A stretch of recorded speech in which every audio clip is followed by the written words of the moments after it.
Hello CMA inter students, कैसे हैं आप सब? क्या हाल चल रहे आप लोगों के? आई होप सो सब बहुत बढ़िया होंगे और मैं उम्मीद करता हूँ आप लोगों की प्रिपरेशंस फॉर जून एग्ज़ाम बहुत अच्छी चल रही होगी। मैं इस वीडियो में आपके लिए लाया हूँ CMA inter paper 5 financial accounting का ABC एनालिसिस कि किस तरीके से आपको अपना फाइनेंशियल अकाउंटिंग रिवाइज करना है सो दैट आप आराम से इस पेपर में 80+ स्कोर कर जाओ। ठीक है, देखो इस पेपर में 80+ स्कोर करना बहुत आसान है, प्रोवाइडेड कि आपकी एक अच्छी प्लानिंग होनी चाहिए, एक आपकी अच्छी स्ट्रैटेजी होनी चाहिए। ठीक है जी, तो वो मैं आप लोगों के लिए लाया हूं CMA inter paper 5 financial accounting syllabus 2016 syllabus की बात कर रहा हूं, जो कि अभी जून में एग्जाम है, जून 2023 में, इसका ABC एनालिसिस। ठीक है, पहले मैं आपको बता देता हूं कि भाई ए कैटेगरी में कौन से चैप्टर है। अच्छा, ABC एनालिसिस मतलब पहले ए करो, फिर बी करो, फिर सी करो, इस तरीके से आपको सीक्वेंस रखनी है। देखो, अगर मैं बात करूं कैटेगरी ए में, अच्छा यही सीक्वेंस फॉलो करना जो मैंने यहां पर लिखी है। कैटेगरी ए में बात करूं तो आपके मैंने टॉपिक्स डाले हैं कौन कौन से। देखो सिलेबस बहुत बड़ा है, फाइनेंशियल अकाउंटिंग का बहुत कुछ है। ठीक है, लेकिन आपको पता होना चाहिए कि भाई पास्ट ट्रेंड को देखते हुए, ठीक है, एक्सपेक्टेड क्या हम निकाल सकते हैं। ठीक है, इंस्टीट्यूट बहुत काफी सारी चीजें आपकी सिमिलर सी रहती हैं। ठीक है, तो ए कैटेगरी में कौन से चैप्टर है जो आपको पहले करने चाहिए, फिर बी में, फिर सी में आना। कैटेगरी ए में मैंने डाला है सबसे पहले आपका एनपीओ का टॉपिक। देखो एनपीओ आपके एग्जाम में हमेशा आता है, पूरे चांस है एनपीओ आने के, तो सबसे पहले आपको एनपीओ का टॉपिक खत्म कर देना चाहिए, क्योंकि एग्जाम में आएगा और बड़ा ही क्वेश्चन आएगा, 10 नंबर का 15 नंबर में क्वेश्चन आ जाता है, तो आपको इसको पक्का सबसे पहले कर देना है। फिर मैं बात करता हूं पार्टनरशिप की। देखो पार्टनरशिप में अगर मैं बात करूं तो आप टिल डिसोल्यूशन तक भी अगर कर लोगे तो आपका काम बन जाएगा। मतलब एडमिशन, रिटायरमेंट, डेथ और डिसोल्यूशन, एडमिशन, रिटायरमेंट, डेथ और डिसोल्यूशन, जो बेसिक वाला डिसोल्यूशन है वो, अगर वहां तक भी आप काम करते हो तो आपका काम बन जाएगा। उसके आगे के जो टॉपिक है, sale of conversion to the company हो गया और आपका पीसफुल डिस्ट्रीब्यूशन वगैरह हो गया, ये अगर आप नहीं भी करते तो कोई दिक्कत नहीं, क्योंकि एग्जाम में कभी भी इन टॉपिक से क्वेश्चन नहीं पूछा इंस्टीट्यूट ने। हमेशा क्या करा है भाई, डिसोल्यूशन तक ही इन्होंने क्वेश्चन डाला है, तो डिसोल्यूशन तक भी अगर आप काम कर लोगे तो आप एक सेफर साइड पे रहोगे। बाकी पार्टनरशिप अगेन इंपॉर्टेंट टॉपिक है, इसमें से क्वेश्चन आ ही जाता है। उसके बाद आप करो टॉपिक ऑफ सिंगल एंट्री, एक बहुत ही कॉन्सेप्चुअल टॉपिक है, छोटा सा टॉपिक है सिंगल एंट्री, जिसको आप इनकम्प्लीट रिकॉर्ड्स भी बोल सकते हो। इनकम्प्लीट रिकॉर्ड्स, इसको कर लो, इनकम्प्लीट रिकॉर्ड्स। देन आप उठाओ self balancing ledger. Self balancing ledger, इसका भी 5 नंबर में क्वेश्चन आ जाता है, तो इसको कर लेना।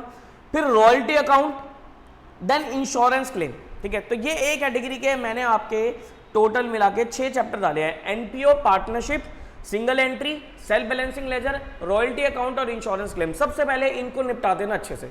इनको भी अगर आप कर लेते हो तो मैं पूरा बोल सकता हूं कि आपके पेपर में जो प्रैक्टिकल क्वेश्चंस है, ठीक है, प्रैक्टिकल क्वेश्चन आप 5 क्वेश्चन आपको प्रैक्टिकल करने होते हैं, 5 में से 4 क्वेश्चन तो आपको यहीं पर ही मिल जाएंगे। 5 में से 4 क्वेश्चन तो आपको इन्हीं एक कैटेगरी में से ही मिल जाएंगे।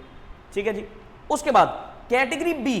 कैटेगरी बी में मैंने कौन कौन से आपके टॉपिक्स डाले, इस पर डाला मैंने रेक्टिफिकेशन ऑफ एरर्स, कई बार एक 5-5 नंबर में क्वेश्चन पूछ लिया जाता है।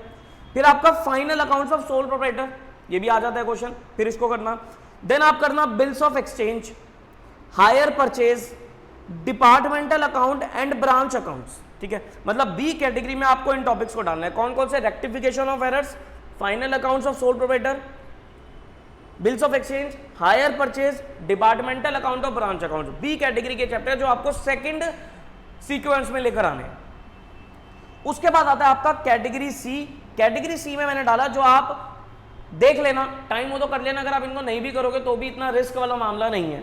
ठीक है, जैसे कि कंसाइनमेंट हो गया, ज्वाइंट वेंचर हो गया, कंसाइनमेंट हो गया, ज्वाइंट वेंचर हो गया, क्योंकि ये फाउंडेशन में पूछ लेता आपसे, तो यहां पर हो सकता है ना भी पूछे।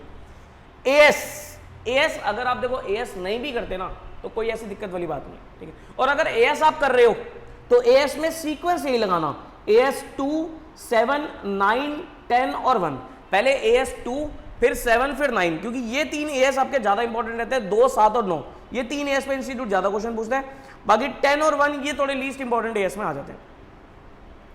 उसके बाद एक कंप्यूटराइज्ड अकाउंटिंग सिस्टम है, मर्जी है देख लेना भाई, पढ़ना चाहो पढ़ ले, नहीं तो कोई दिक्कत वाली बात नहीं है। क्वेश्चन तो आ ही जाता है, लेकिन ऑप्शन होता है हमारे पास 2 क्वेश्चंस की चॉइस होती है। तो इस हिसाब से मैंने आपका ये एबीसी एनालिसिस बनाया है कि पहले ये चैप्टर्स, फिर ये चैप्टर्स, फिर आपको सी कैटेगरी के चैप्टर करने हैं। ठीक है, ओके। अब हम डिस्कस करते हैं मोस्ट इंपॉर्टेंट एरिया, हमारा पेपर पैटर्न कैसा होता है। देखो अगर मैं आपके पेपर पैटर्न की बात करूं तो आपका 135 नंबर का पेपर आएगा, जिसमें से आपको 100 नंबर का पेपर अटेम्प्ट करना है। कितने नंबर का पेपर आएगा? 135 नंबर का, जिसमें से आपको 100 नंबर का पेपर अटेम्प्ट करना है। क्वेश्चन नंबर 1 जो है वो आपका कंपलसरी क्वेश्चन है 25 नंबर का, जिसमें आपका एमसीक्यूज आते हैं, 10 क्वेश्चन होते हैं एमसीक्यूज, और 1 मार्क का पर एमसीक्यू हो गया। फिर आपके मैच द फॉलोइंग हो गए 5-5 नंबर के। फिर आपके ट्रू फॉल्स हो गए, 5 क्वेश्चन आएंगे 1 मार्क्स के। अच्छा, ट्रू फॉल्स में विद रीजन मांगता है वो, कि रीजन भी आपको देना है। और फिर 5 नंबर के फिलिप्स हो गए, ठीक है। अच्छा, ये जो 25 नंबर है ना, ये 25 नंबर देखो कहीं से भी आ सकते हैं, इसमें कोई ऐसा सेट पैटर्न नहीं है। तो ये आपका पूरा जो सिलेबस है, कहीं से भी 25 नंबर आ सकते हैं। तो मैं मोटा मोटा कह सकता हूँ कि आप 25 में से 20 नंबर तो स्कोर कर ही लोगे, कई बार थोड़े तुक्के भी चल जाते हैं, ठीक है जी। तो 20 नंबर आप आराम से इन 25 में से स्कोर कर लोगे, ठीक है। तो इसके लिए हमारी कोई ऐसी स्ट्रैटेजी नहीं है कि ये 25 नंबर कैसे कवर किया जाए, इसके लिए तो आपको पूरे सिलेबस की नॉलेज होनी जरूरी है, ठीक है। Now the question is, main जो मुद्दा आता है ना, वो आता है 75 मार्क्स जो आपको अगले स्कोर करने हैं, वो कैसे करना है। अच्छा, 75 मार्क्स के लिए इंस्टीट्यूट आपसे कुल मिलाकर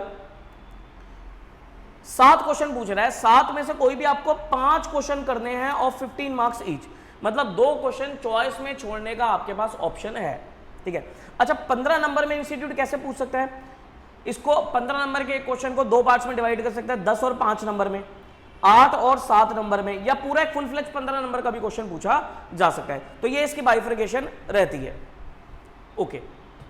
अब अगर आप मुझसे पूछो कि भाई क्वेश्चन नंबर 2, 3, 4, 5, 6, 7, 8 इनमें से क्या क्या करना चाहिए, देखो अगर आप थ्योरी नहीं करके जा रहे, एएसवेस नहीं करके जा रहे, तो मैं आपको बोलूंगा क्वेश्चन नंबर 8 और question number 7 you can skip. आप पूरा प्रैक्टिकल कर लो, आप पूरा प्रैक्टिकल करो, थ्योरी क्वेश्चन को मत करो, ठीक है। क्वेश्चन 8 तो मैं बोलूंगा आपको फाइनेंशियल अकाउंटिंग में ना ही करो तो बेटर रहेगा, क्योंकि ये आपका शॉर्ट नोट्स है। तो अगर आपने थ्योरी नहीं भी करी है तो कोई दिक्कत वाली बात नहीं है, तो इसको आप स्किप कर सकते हो, ठीक है। और उसके बाद जो क्वेश्चन नंबर 7 होता है ना, यहाँ पर वो एएस पूछता है और कंप्यूटराइज्ड अकाउंटिंग पूछता है। तो अगर आप एएस करना चाहते हो, अगर आप एएस पसंद करते हो, एएस करना चाहते हो, तो 2, 7, 10, 1, 9 यही सीक्वेंस फॉलो करो एएस के लिए। और फिर कंप्यूटराइज्ड अकाउंटिंग में आपको पढ़ना पड़ेगा, फिर आपको कंप्यूटराइज्ड अकाउंटिंग का भी चैप्टर आपको पढ़ना पड़ेगा। तो इस तरीके से आपका क्वेश्चन नंबर 7 हो जाएगा अगर आप करना चाहते हो तो एएस करोगे तो कंप्यूटराइज्ड अकाउंटिंग पढ़ना, और अगर एएस नहीं कर रहे तो कोई दिक्कत नहीं है, कंप्यूटराइज्ड अकाउंटिंग भी छूट सकता है आपका। सारे प्रैक्टिकल कर जाओ मेरे हिसाब से। प्रैक्टिकल में भी थोड़ा सा एक पैटर्न क्या देखा गया है कि जैसे क्वेश्चन नंबर 2 है, इसमें ज्यादातर वो आपसे rectification of errors, A part में क्वेश्चन नंबर 2 का जो ए पार्ट है, इसमें रेक्टिफिकेशन ऑफ एरर्स हो गया, बिल्स ऑफ एक्सचेंज हो गया, या ट्रायल बैलेंस हो गया, जो आपका बेसिक अकाउंटिंग वाला पार्ट है ना, वो पूछ लेगा कि भाई रेक्टिफिकेशन ऑफ एरर 5 नंबर में, rectification of error, bills of exchange या ट्रायल बैलेंस 5 या 10 नंबर में पूछ सकता है वो आपसे, ठीक है। बी पार्ट में वो क्या डाल सकता है, आपका फाइनल अकाउंट्स का क्वेश्चन डाल सकता है, या एनपीओ डाल सकता है, या सिंगल एंट्री डाल सकता है। तीनों को मैंने ए कैटेगरी में रखा है, मतलब 2 को तो ए में रखा है मैंने, एनपीओ और सिंगल एंट्री को, फाइनल अकाउंट्स आपका बी कैटेगरी में। और क्वेश्चन नंबर 3 में या आप तो फाइनल अकाउंट्स या एनपीओ, मतलब ऐसा हो सकता है कि अगर हमने क्वेश्चन नंबर 2 के बी पार्ट में से लेट्स से सिंगल एंट्री डाला, तो क्वेश्चन नंबर 3 में फाइनल अकाउंट्स या एनपीओ में से कुछ भी आएगा, चांसेस एनपीओ के ज्यादा है, क्योंकि एनपीओ वो कभी भी कोई ऐसा टाइम नहीं आया जिसमें एनपीओ ना आया हो, तो एनपीओ हमेशा आ रहा है, ठीक है। तो एनपीओ आपका ज्यादा इंपॉर्टेंट है। या फिर अगर मान लो उसने क्वेश्चन नंबर 2 के बी पार्ट में इसने आपसे फाइनल अकाउंट्स या एनपीओ में से कोई क्वेश्चन डाल दिया, तो क्वेश्चन नंबर 3 में आपका जैसे फाइनल अकाउंट्स 2B में डाल दिया तो क्वेश्चन नंबर 3 में एनपीओ, या 2B में फाइनल एनपीओ डाल दिया तो क्वेश्चन नंबर 3 में आपका फाइनल अकाउंट्स। और जनरली ये क्वेश्चन देखा गया 15 नंबर का ही होता है, ठीक है। तो इसलिए मैं आपको बोलूंगा कि NPO, single entry, final accounts, ये तो आपके मोस्ट इंपॉर्टेंट चैप्टर है, ठीक है। तो क्वेश्चन नंबर 2, 3 आप इजीली मैनेज कर सकते हो, ए और बी कैटेगरी में से काम हो जाएगा। क्वेश्चन नंबर 4, ये जनरली देखा गया पार्टनरशिप से ही आता है, तो पार्टनरशिप इसलिए मैंने बोला जरूर करके जाना, और ये पूरा एक 15 नंबर का क्वेश्चन डाल देगा पार्टनरशिप का, ठीक। तो अच्छे से इसको करके जाना पार्टनरशिप। और क्वेश्चन नंबर 5 और 6, इसमें अगर आप मुझसे पूछोगे तो 5 और 6 में ये इन चैप्टर्स को हिट करता है, departmental, branch, self balancing ledger, insurance claim, hire purchase, और इसमें एक और लिख लो आप अपना रॉयल्टी, ठीक है।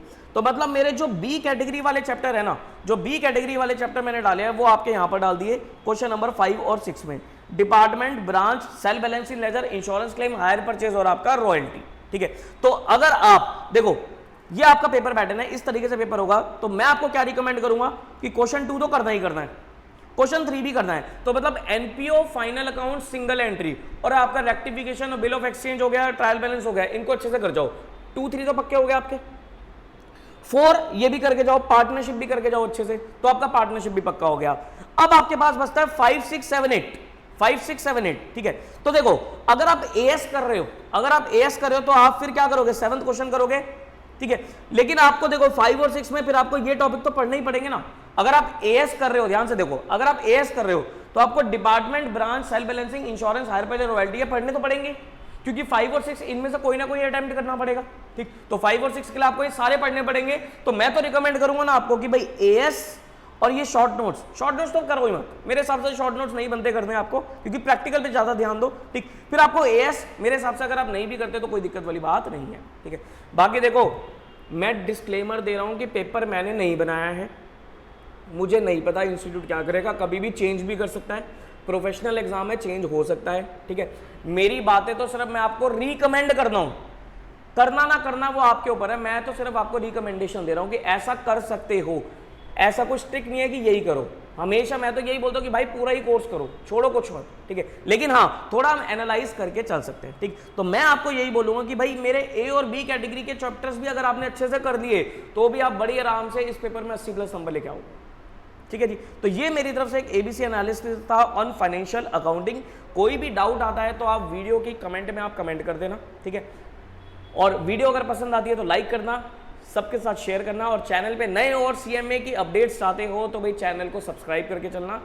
कई सारे रिवीजन लेक्चर्स, कॉन्सेप्ट वीडियोस हम इसमें डालते रहते हैं। 2 पेपर मैं पढ़ाता हूँ आपके, फाइनेंशियल अकाउंटिंग हो गया और कंपनी अकाउंट्स एंड ऑडिट हो गया, तो इससे रिलेटेड जो भी इंफॉर्मेशन आपको मेरे चैनल पे मिल ही जाएगी, ठीक है जी। तो ये मेरा एबीसी एनालिसिस था, जल्दी मैं लाऊंगा आपका कंपनी अकाउंट्स एंड ऑडिट का भी एबीसी एनालिसिस, ये फाइनेंशियल अकाउंटिंग का था। इस तरीके से आप अपनी तैयारी को स्टार्ट करो, ठीक है जी। चलिए फिर all the very best for your preparations and your exams, take care of yourself, bye bye.